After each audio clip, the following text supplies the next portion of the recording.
दिल्ली में oxygen audit की report आने के बाद 2 दिनों से सियासी घमासान मचा है। रिपोर्ट में 4 अस्पतालों का भी जिक्र है जिनके बारे में कहा गया है कि इन्होंने जरूरत से ज्यादा ऑक्सीजन इस्तेमाल किया। एबीपी न्यूज संवाददाता अंजलि सिंह इन्हीं 4 अस्पतालों में से 3 का पक्ष जानने पहुंची तो बात कुछ और ही निकली।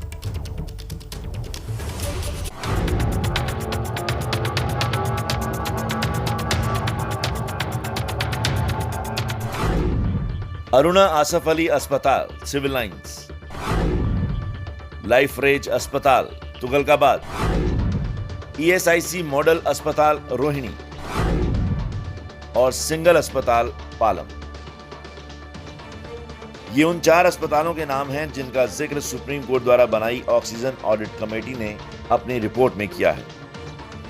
इस रिपोर्ट पर अस्पतालों का क्या कहना है, ये जानने के लिए एबीपी न्यूज संवाददाता अंजलि सिंह सबसे पहले पहुंची तुगलकाबाद के लाइफ रेज अस्पताल। यहां अस्पताल प्रबंधन ने बताया कि लाइफ रेज अस्पताल को 27 अप्रैल को कोविड के इलाज के लिए मंजूरी मिली थी। तब अस्पताल के सभी 12 बेड्स को कोविड मरीजों के लिए रिजर्व कर दिया गया था। अस्पताल ने 12 से 14 मई तक ऑक्सीजन की सप्लाई लेने की बात भी मानी, लेकिन अस्पताल ने इस बात से इनकार कर दिया कि उन्होंने जरूरत से ज्यादा ऑक्सीजन ली।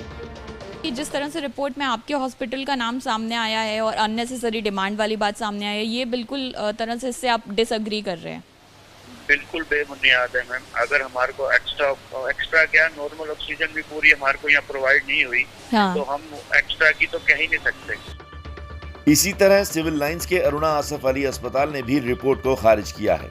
दावा है कि रिपोर्ट में जिस लिक्विड मेडिकल ऑक्सीजन यानी एलएमओ का जिक्र है, उसका स्टोरेज सिस्टम अस्पताल में है ही नहीं। इसी तरह पालम कॉलोनी के सिंगल अस्पताल ने भी आरोपों को खारिज करते हुए कहा है कि ऑक्सीजन स्टोरेज से जुड़ी बुनियादी सुविधा उनके पास नहीं है। अस्पताल का दावा है कि मरीजों की जान बचाने के लिए उनका स्टाफ खुद ऑक्सीजन सिलेंडर लेकर आता था। ऑक्सीजन ऑर्डर कमेटी के जो कहा जा रहा है वो बिल्कुल गलत है। हमारा हॉस्पिटल का स्टाफ खुद जाकर ऑक्सीजन प्लांटों से सिलेंडर लेके आ रहा था। वो भी 1 या 2-3 सिलेंडर ही मिलते थे, इससे ज़्यादा सिलेंडर नहीं मिल पाते थे, क्योंकि वो लोग कहते थे कि हमारा हॉस्पिटल में कोविड-19 के पोर्टल में हमारा नाम नहीं है, जो कि 1/5/2021 से हमारा नाम आया, उसके बाद कुछ सिलेंडर में मिलने लगे। जिस कमेटी ने ऑक्सीजन ऑडिट किया है, उसके सदस्य दिल्ली एम्स के डायरेक्टर रणदीप गुलेरिया भी हैं।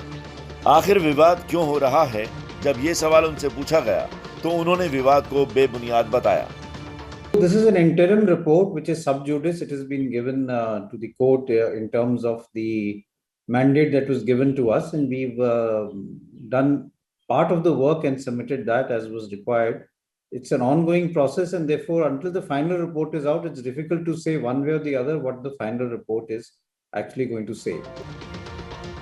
डॉक्टर गुलेरिया कह रहे हैं कि किसी नतीजे तक पहुंचने से पहले फाइनल रिपोर्ट का इंतजार कीजिए, लेकिन एक सच ये है कि इंतजार जितना लंबा खींचेगा, मुद्दे पर सियासत भी उतनी ही तेज होगी।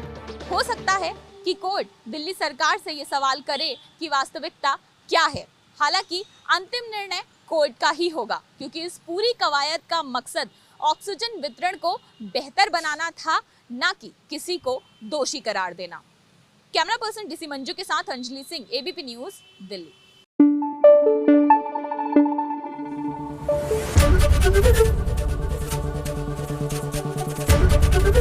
एबीपी न्यूज आपको रखे आगे।